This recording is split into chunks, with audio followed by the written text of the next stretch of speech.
responsibility lies on the shoulders of one man. By his latest act of naked aggression, Hitler has committed a crime not only against Poland, but against the whole human race.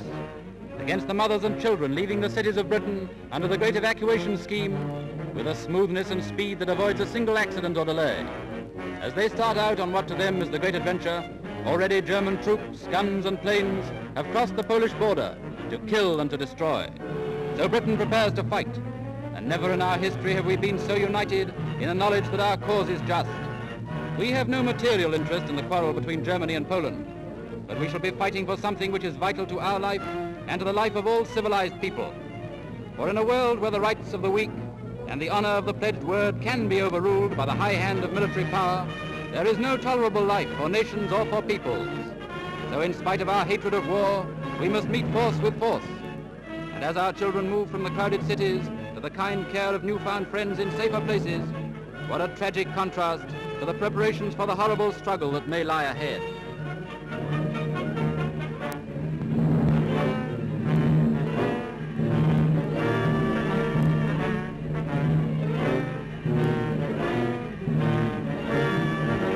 Terrible is the responsibility of the leader of the German Nazis for a catastrophe that will cause untold suffering and may set back civilization perhaps for centuries.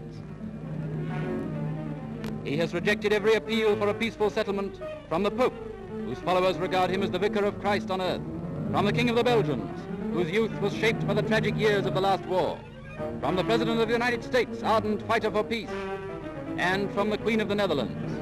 All have been rebuffed by the will of that one man in his senseless criminal greed for power. So German bombers swoop over Polish land. Polish cities and harbors are attacked. Even the capital of Warsaw itself is bombed. But Britain is ready. To quote the Prime Minister, the time for words is over. The time for action has come. The silence of preparation falls on London. Ministers assemble for another fateful cabinet meeting, even as Germany goes through the last diplomatic twists and turns in a final effort to justify the aggressive policy which he is determined to pursue.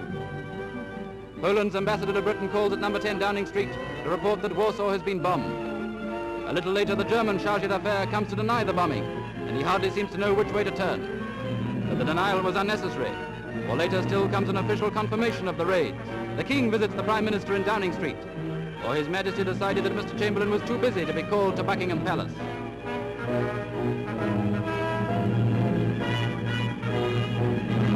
And the few hundreds who cheer the King in Downing Street are a symbol of the millions who stand behind him all over the world.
Thank you.